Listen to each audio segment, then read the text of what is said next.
Greetings, I am Herbert Erpaderp, and here's a surprise for you all. It's time for Ask a Herbert Erpaderp. That's not a surprise at all! It says it right there in the title! Anyway, this is the Herbert Erpaderp Askinest thing there ever was, so sit down and buckle up and whatever the kids do these days, because there's some questions and I've got answers. Trekan Beluvic said, was there anything you did in modelling you would call a sin? I don't think so. I guess I've made plenty of mistakes, but I wouldn't call that a sin. That is how we learn after all. I've certainly done plenty of things others might consider sins, like painting tanks pink or putting parts on backwards, or whatever else gets the humorless, serious business only modeller's panties all twisted up. But I'm okay with that. Being a sinner doesn't seem like such a bad thing. The man said, burger? Sure, why not? Martin Gotham said, would you build the Revell 1/4 scale visible V8 engine kit? I have seen that before and I might. It would be something different to do. It's not something I really have a huge interest in, but it's also not something I would say absolutely no to, if that makes sense. It's the sort of thing I might use Patreon money for, if it's something patrons would actually really like to see. So if you're a patron and you would like to see that, let me know. Moose said, do you think ironclads are awesome? I'm not much of a ship guy, but they are interesting, both in how they look and how people can be creative enough and smart enough to make something so heavy float. As far as ships go, I think World War II era stuff is cooler, but ironclads are cool too.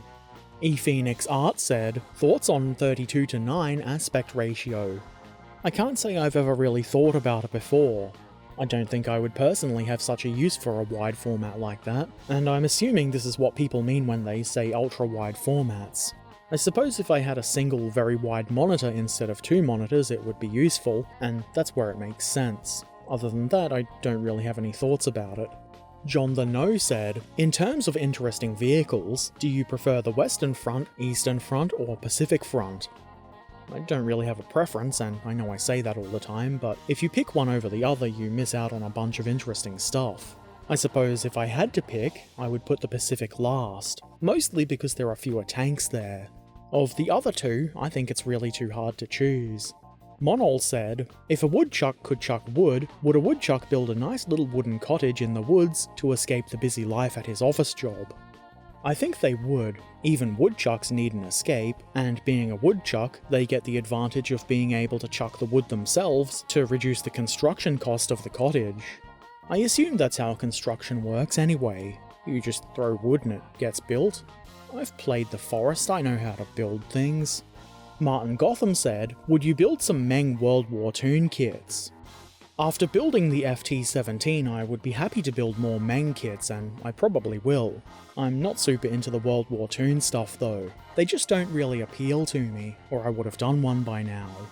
I guess this is another thing that if some of my patrons really wanted to see it, I could do it using Patreon money. I mean, that's kind of what it's there for, really. Trekan Beluvic said, truck or treat? Truck. I assume this means I get a truck of some sort? Or maybe you're actually from New Zealand and I'm going to get a trick, because their accent kind of sounds like truck. Truck or treat, boo? Kinda like that. I know you're not from New Zealand though, so I'll take the truck. M4 Sherman Addict said, trick or tank? Hey, you just took Trekan's question and modified it a bit, but I guess iterating on ideas is how things work, so good job. I think I'll take the tank. Hopefully by tank you mean armoured fighting vehicle, and not like an old fuel tank or something. That would make it both a tank and a trick, and that would be mean. ePhoenix Art said, how would Derptopia fare in 40k? Obviously Derptopia would be the undefeatable supreme ruler of the universe, but it would be way too overpowered for the game, so it wouldn't be fun. ePhoenix Art said, what happens when you say Bob Semple tank 3 times in the mirror? Unfortunately, nothing. I tried it, and I'm extremely disappointed. 3 in a row for ePhoenix Art. Who's more likely to get a scale model? Day Trader from Transformers The Last Night, Jenny Wakeman from My Life as a Teenage Robot, or the AC-1 Sentinel tank? I'm not familiar with the first two, but I know the answer isn't the Sentinel, even though I wish it was. Let's just go with Day Trader. Seems like something people might make a model of. Spanish Boy Models said, have you ever seen a war film, and if so, was it good? I've seen plenty of war films, unless there's one called a war film that I'm unaware of, in which case, no, I haven't seen it. Like anything, some war films are good and some aren't, and it's all up to individual taste. I think the war film I watched most recently was Fury or maybe Saving Private Ryan, I can't remember. Both of them are good, and both of them make weird tank nerds get all whiny and insufferable, which sometimes is funny, but mostly it's just, well, insufferable really. Anyway, Muse said, what is your favourite pizza topping? Like a single topping item? Pineapple. Let's upset some people. A pizza with a single topping is usually pretty boring though, and that seems the way the Americans like it, if movies are anything to go by. And if we've learned anything, it's that movies are always absolutely correct. Anyway, I like a good meat lover's pizza, usually with barbecue sauce, and that's probably the kind of pizza I get the most. That's a pizza topping, but it really consists of many topping items. Words are confusing sometimes. The thing I like about pizza the most is that there's so many different topping combinations you can have, so it's totally possible to have quite a different favourite from the various different pizza places that are around. This kind of makes me want to have pizza for lunch. Lunch. Phoenix Art said, what are your thoughts on brutalist architecture? It's not something I really think about a lot, or at all really. It has its place though, but it's not my favourite, I don't think. But then I don't know much about it, or architecture in general, so I think I would probably struggle to even identify brutalist stuff consistently. In my mind it seems good for making evil lairs and headquarters of evil corporations and things like that, and make it obvious to the outside observer, you know, like in movies and stuff, or in real life too, why not? Phoenix Art said, what are your thoughts on the subject of lost media? Until now, it's not really something I had thought of, and I'm not totally sure what it actually is. I'm guessing stuff like movies and TV shows that have been lost for whatever reason over time. And I guess it's probably pretty easy to lose old films like silent movies and such, with the film decaying and being unstable or just people not caring about it and destroying it. Modern media is probably different, but I would assume a lot of that gets lost too because nobody wants to retain absolutely everything. And I would imagine that there's a lot of stuff that just stopped existing. It's kind of an interesting thing to think about, I suppose. In the YouTube comment section of last month's Ask a Herbert Erpaderp, Yantima said, have you seen the new Plastic Italians by Warlord Games? What do you think about them? Are you gonna get them? I have seen them and I think they look pretty good, and I'll certainly pick some up at some point. I don't actually plan to build an Italian army, though I do have several Italian vehicles now, so maybe I should. So I will buy a box of the Italians.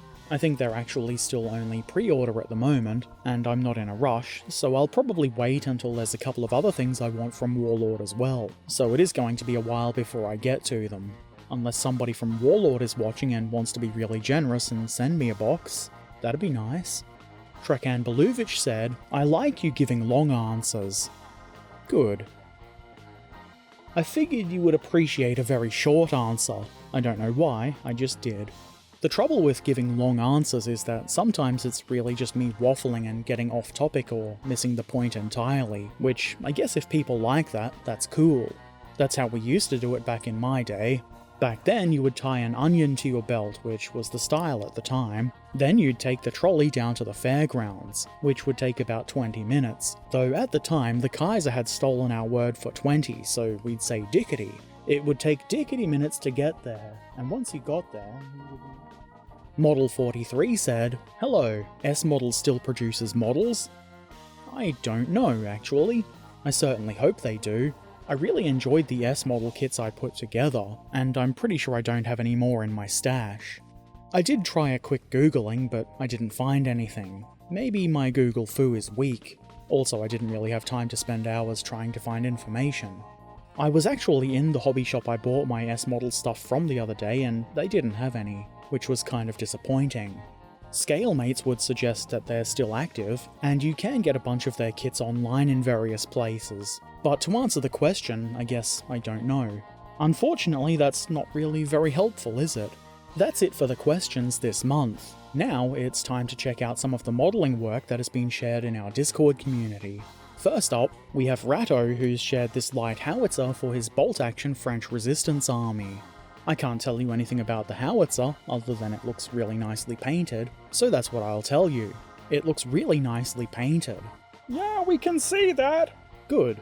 The base that it's sitting on looks really good as well, and the mud on the tyres is excellent. The gunner not wearing an obvious military uniform gives the model a lot of interest as well. Very nice work. Hope for the Best has shared this M3 Lee-based canal defense light. These particular pictures of it are ones Hope for the Best is considering for using on their own custom Flames of War stat card, which I think is a really cool idea. Also, I believe the model is a kit bash. Even if I'm misremembering and it isn't, I think it's really cool. Argonaut 248 shared this awesome looking Type XXI, or 21, U-boat. I'm a bit unsure on the Roman numerals there. I think that's 21. As you can see, the hull has some cutaways which allow you to see the interior detail. I think this is a really cool idea, and it's been done well. Your modelling work is certainly showing improvement, so keep it up. I believe this is a Revell kit in 144th scale, and I've been enjoying watching this one take shape on Discord. I'm considering picking this kit up for myself. I rarely do submarines, as in I haven't done one single submarine yet, but I think I might try and find this kit. Anyway, I'm waffling. Trekan Belovic shared this pair of British 25-pounders and Morris quads. These are the Plastic Soldier Company 15mm scale models, and they're painted very nicely with insignia of the Guards Armoured Division. I've built this kit myself, and it's rather nice. Seeing it painted up like this kind of makes me want to paint my own. It's very tempting. And because Trekan is quite a productive fellow, here's something else he's done. German officers having an argument, though some might call it German Artillery Staff Team for Flames of War v3. I really like this, particularly the guy pointing and, I imagine, shouting. What are they shouting about? Who knows? Maybe Hans has knocked Fritz's sauerkraut off the table or something like that. It's probably that. I do enjoy visual storytelling in models. This is something simple, but it does add a lot of interest. Jan Thiemer has finished Revell's 1/44th scale Tornado in its German Tiger Meat 2011 scheme. I don't know what Tiger Meat is, but I'm assuming it's not a thing where people bring their pet tigers, and this plane was mistaken for a literal tiger. I'm not really a plane guy at all, so I guess it's not surprising that it's something I've not heard of. However, I do like models, and I like this one. It looks good. The paint scheme is quite interesting, and I think you've done a good job here. Lutanton, I'm never quite sure I'm saying that right, has shared this Stug 76R. This is a really interesting what-if kit bash. It's part Panzer III and part Su-76, which I guess is the reason for the R in the designation. I'm pretty sure that stood for Captured Vehicle. This is a 15mm scale model, and I'm pretty impressed by it. It's nice and creative, and it looks totally plausible. Also, I'm wondering if those logs are captured from other Soviet vehicles, maybe as some kind of trophy. Corned Beef has shared this glorious looking Panzer IV. This is a 35th scale border models kit, and as you can see it's been painted really nicely. I obviously like that, but what I really like is that little bucket hanging off the MG holder on the commander's cupola. I've no idea if that comes with the kit or not, but I think it adds a nice bit of interest. The missing sections of Scherzen are a nice touch too. This is really nice work. And that's all for the modelling this month. Obviously there's a lot of cool stuff being shared in the Discord modelling channel, so if you want to see more, or maybe share some of your own, feel free to drop by Discord. There's a link in the description below. A very big thank you to everybody who shared their models. I might not get much done myself, but it's a really big inspiration to see everybody else's work. Also, thanks to everybody who asked questions. It wouldn't be much of an Ask a Herbert Erpaderp if there was no asking, would it? And last, but certainly not least, thank you to my patrons. I appreciate you. Ask a Herbert Erpaderp will be back again next month, so if you've got a question, ask it within a month, I guess. In the meantime, there will be other videos and streams over on Twitch, the video you see in the background being from said streams, so feel free to check those out. The link to Twitch is in the description below. If you've not already done so, why not subscribe, follow, ring the bell, consider becoming a patron if you want to see my videos a bit early, or maybe just come say hi on Discord or Twitch when I'm live. You can find links to all of my things like social media in the description below, and as always, I shall return soon. So until then, be excellent to each other, have a wonderful day, and thanks for watching. Farewell.